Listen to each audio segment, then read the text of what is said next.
Hello and welcome to the Bison Basketball Show. Thanks for tuning in. I'm Jody Norstead filling in for Brian Sean this week. The NDSU men's basketball team closed out the opening month of the season with the toughest challenge you could ask for.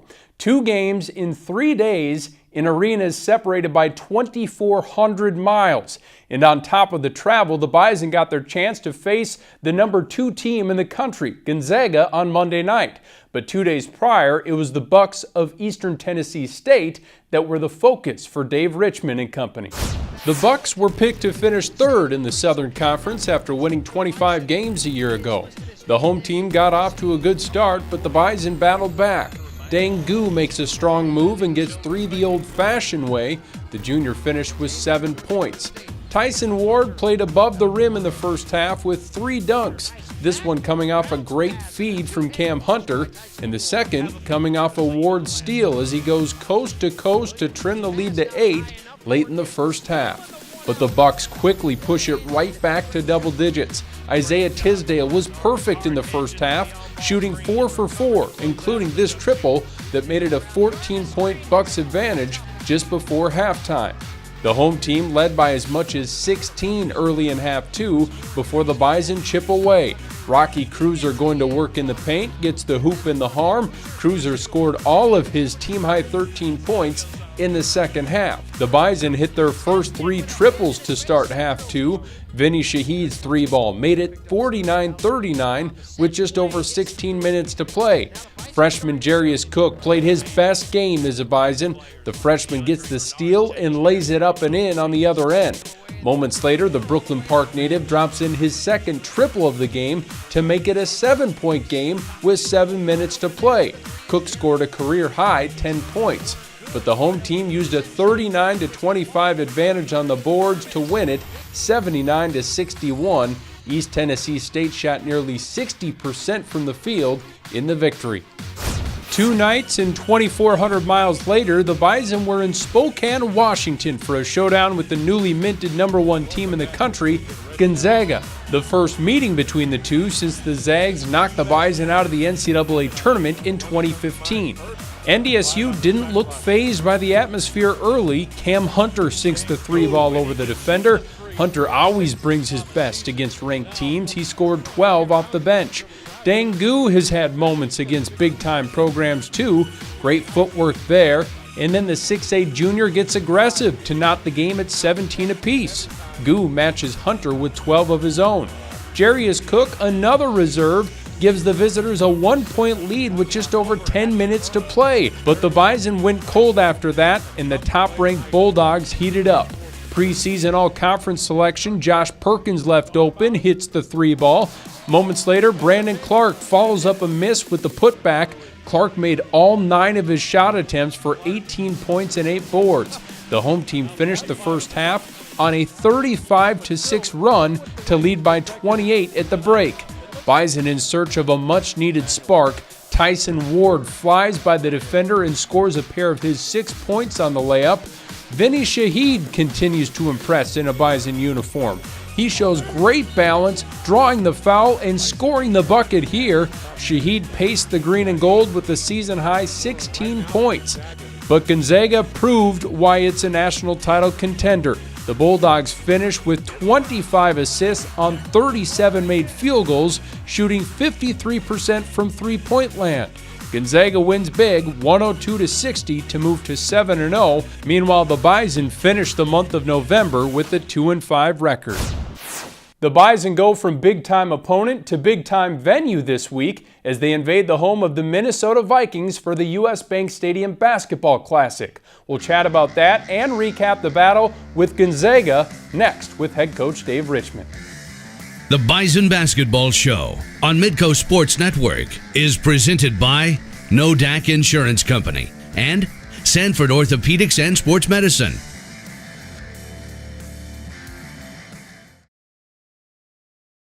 We're now joined by NDSU men's basketball coach Dave Richman, who's just happy to be home for a day or two. The Bahamas, Tennessee, Washington, all in a span of about 8 days. Dave, I know you're used to travel, but this has to be unprecedented for you in this short period of time. Yeah, you throw in the trip to Las Cruces right before that too, where you go all the way down to New Mexico, back here, back down to the Bahamas, back here to Tennessee, across the country. You know, it's part of mid-major basketball.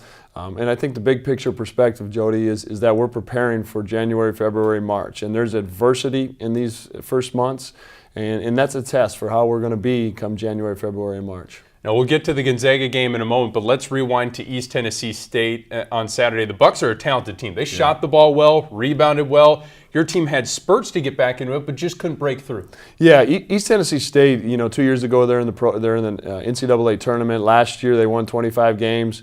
Steve Forbes has done a tremendous job there, and we knew when we scheduled the game it was going to be a tremendous challenge for us. And they're a team that hadn't shot it great, and they came out and had some other guys shoot it well. That put us in a deficit. We didn't play very well. I was disappointed in the way we played in the first half. And our guys responded. We cut it to 7, probably midway through the second half, even maybe with about 5 to go. And just a couple plays here or there. And that's the hump that we've got to get over. We've got to eliminate all these excuses and find ways to put all 8, 9, 10 of our guys that are playing, put them all together on the same page. And that's frustrating right now in a sense, but it's also encouraging because you've seen it in the Santa Barbara game. You've seen it during stretches, and when it comes together, we got a chance to be special. So from there, you make the 2,400-mile trek cross-country to Spokane. You arrived there middle of the day and have a game that night, but you guys come out strong. Dangu, Vinny Shahid had some big buckets early, and you were leading 18-17 at one point. Your guys didn't come in intimidated by the #1 ranked team in the country. Yeah, we pride ourselves in being tough and together, and I thought our toughness really showed. We didn't make excuses for the travel, the circumstances that led up to us only getting there 5 hours before the game, but also in a sense, if you step back after that game, that game unfortunately went a little bit as expected. Our guys came out and they fought. I thought Gonzaga settled in too. That's a big part of it, and our guys just hit a little bit of a wall too. And when you're playing a really good team in their environment and you've had some struggles, there's some circumstances that are going to put your back against the wall. Our guys continued to fight throughout, but it was a great learning experience too. I think as you're scouting Gonzaga, and we told our guys this, watch how they are. They're talented, make no mistake, but they play hard and they play together too. And there's really a beauty in the simplicity in how they play. Now you guys get a marquee event. Play at US Bank Stadium on Saturday against Drake at 5:30. We'll have it live on MidcoSN if fans aren't able to make it down. This is one of a handful of games that will be played at the Vikings' new stadium, somewhat of a tune-up for the Final Four. You were on the staff in 2009 when you guys played inside the Metrodome against Kansas. What is it like playing in a big environment like that? How do you plan for it? Well, I think it's going to be big. We do have an opportunity to have a shoot-around at 10 o'clock that morning. We weren't able to get in Friday because there's games Friday night, but it's important to get adjusted to it. And as soon as you can realize it's a big environment, there's a lot of room. There might be a few more fans, but as soon as you can narrow your mind down into, I'm still playing basketball and it's 94 feet long court and 10-foot high hoops.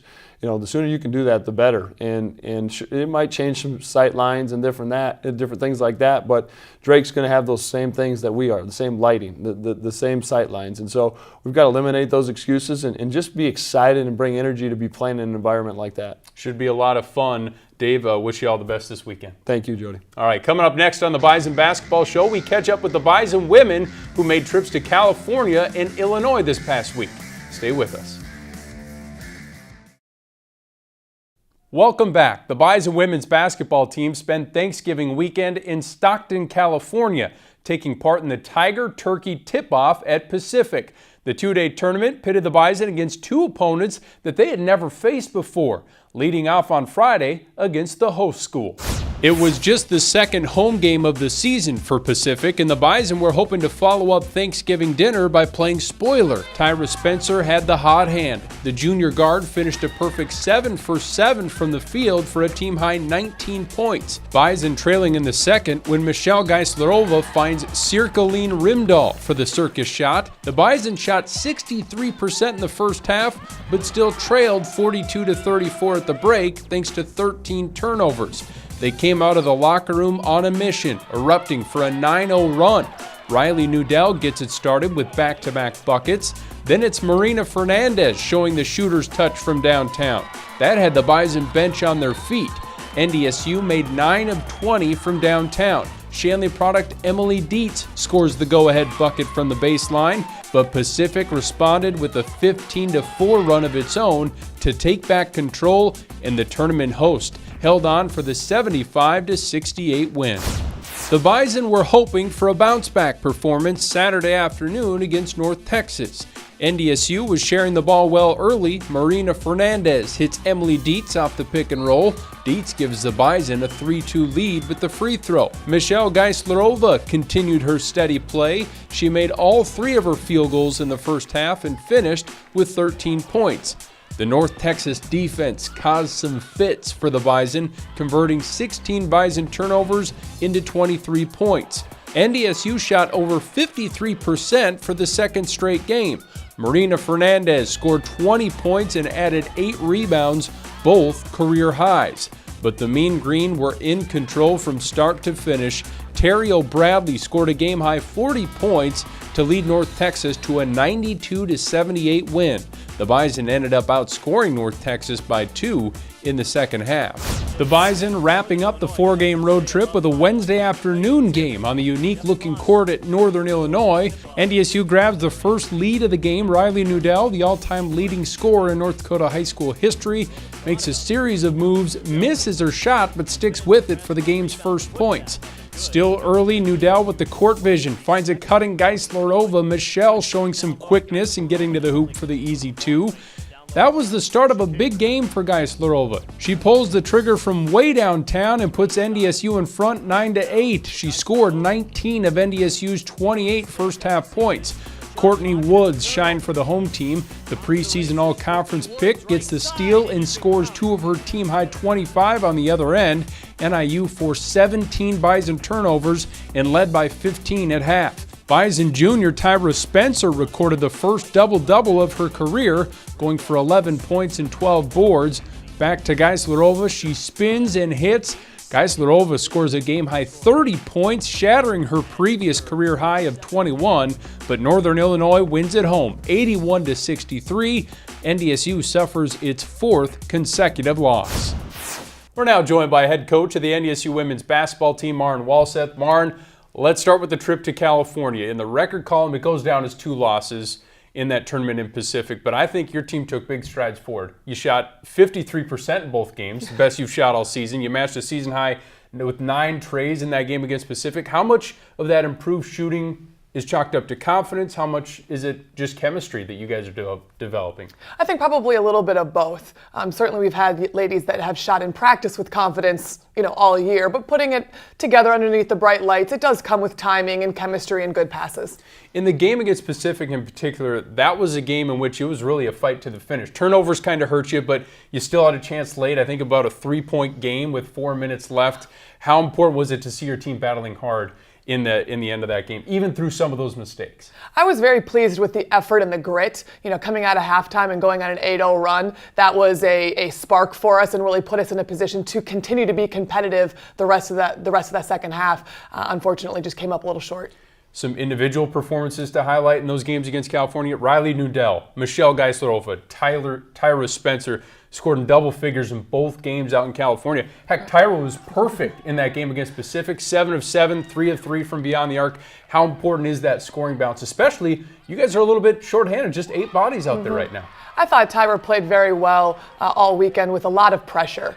Certainly areas she knows she can clean up, but was pleased with her ability to put the basketball in the hoop. As well as Marina Fernandez. I thought she was very, very aggressive for us in that second game, something that she has been continuing to grow into and something we've been urging her to do. Yeah, Marina, career highs against North Texas, 20 points, 8 rebounds. The Barcelona native averaging 12.6 points per game over the last 3 games. Are you noticing anything where you're seeing confidence is really starting to click with her here in her second year in the program?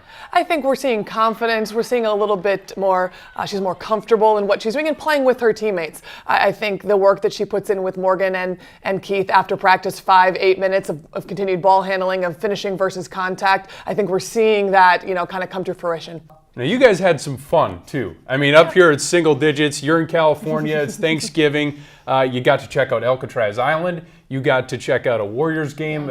How cool was that? How much of an important team bonding experience were some of those things? I think that's part of the college experience that we're able to give our players. And so when we can go out to Alcatraz and do something that none of our players had done before, I hadn't done it. Very educational, fantastic. I encourage anyone to go out and do that, but also go to a Warriors game. We're basketball fans, we're basketball people.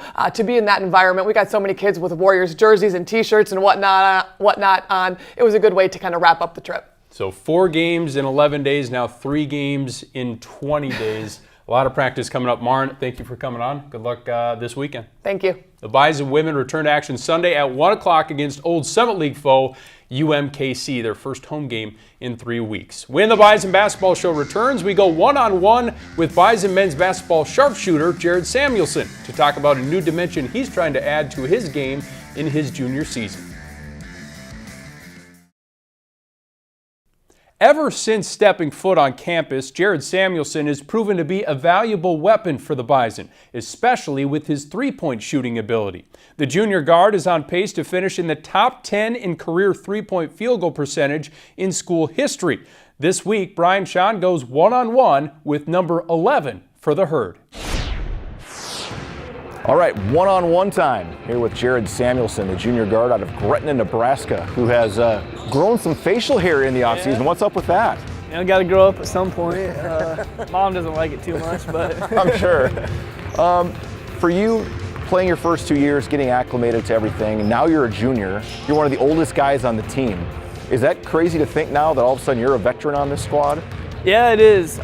These 2 years have gone by, fast. I know it's cliche, but yeah, it's hard to believe I'm already a junior, to be honest with you. For you to be named captain this year, you come here as a walk-on, nothing guaranteed. Does that surpass your wildest expectations where you are right now? Yeah, I never would have thought I would have been captain, especially, picked by my teammates. I mean, it's a huge honor, blessing. But, I mean, to be honest with you, 1 through 14, we're all captains. We all respect each other, but it is a big honor, yeah. What's it been like for you as one of the old guys to have to usher in all these new faces? I mean, that's something that is part of college basketball. There's going to be players that go and players that come in, but with your role, I'm guessing it's changed trying to get guys acclimated to what's going on here. Yeah, it has been, but I mean, these freshmen and transfers, they've been doing a really good job. They've been really, picking up stuff fast, and we're teaching them, me, Dang, Tice, Cameron, Chris, these guys who've been here, we're trying to, teach them the culture and stuff like that. And they've been picking up really well, so it's been pretty easy, I guess, to teach them. So you talked about getting into the paint. I know you can shoot out here because you've done that your first 2 years at all, but getting into the paint, what are some things that you've had to adjust your game to try to get in here more, try to get in the three-point line? Well, you're facing a lot bigger athletes, stronger athletes, quicker. So, when you get in the paint, you got to be able to be strong with the ball. But you got to be patient in there. Get on 2 feet, and you got to be able to look for teammates. A lot of times I'm not going in there to score. I'm going in there to create for others as well. So when you get into the paint, you talk about being strong with the ball. Like, this is not a foul in Division I basketball. You're going to get some contact in the lane, and is that something that just takes time to adjust to? Yeah, it takes a couple, some time to get used to, but the more physical you are, I mean, the less they're more backing off. But yeah, you got to keep it strong because those touch fouls aren't, in high school they were maybe fouls for you, but in college basketball, not a chance. So defensively, let's say I'm a taller guard and you're guarding me. That's also a challenge, but sometimes it's just controlled closeouts and little things too. When you're guarding a taller guy, what's the biggest key? I think the biggest key is you got to get in them, take away that space. They're going to hit tough shots sometimes, especially, taller over short, you can shoot over, but you got to get in them and kind of eliminate that space and make it tough on them. Last question I got for you, Jared, is how is North Dakota State going to look different this year compared to past years? Probably not a lot different. Yeah, not a lot different. We've Coach Richman does an amazing job with teaching us and getting us in the right place to be successful. But I think as a team, 1 through 14, our chemistry is very, very good, and I think we'll be flying up and down the floor. Energy on defense needs to be up, and I think it will be exciting to watch this year, hopefully. And I'm excited to watch this facial hair continue to grow on Jared Samuelson, one-on-one. Samuelson's leadership skills can be traced back to his high school days when he led Gretna to a 27-1 record and the 2016 Nebraska Class B state championship his senior season. When we return on the Bison Basketball Show, we take a look at what's on tap for the Bison, a schedule that includes a marquee game down in the Twin Cities. The Bison Basketball Show on Midco Sports Network is presented by NODAC Insurance Company and Sanford Orthopedics and Sports Medicine.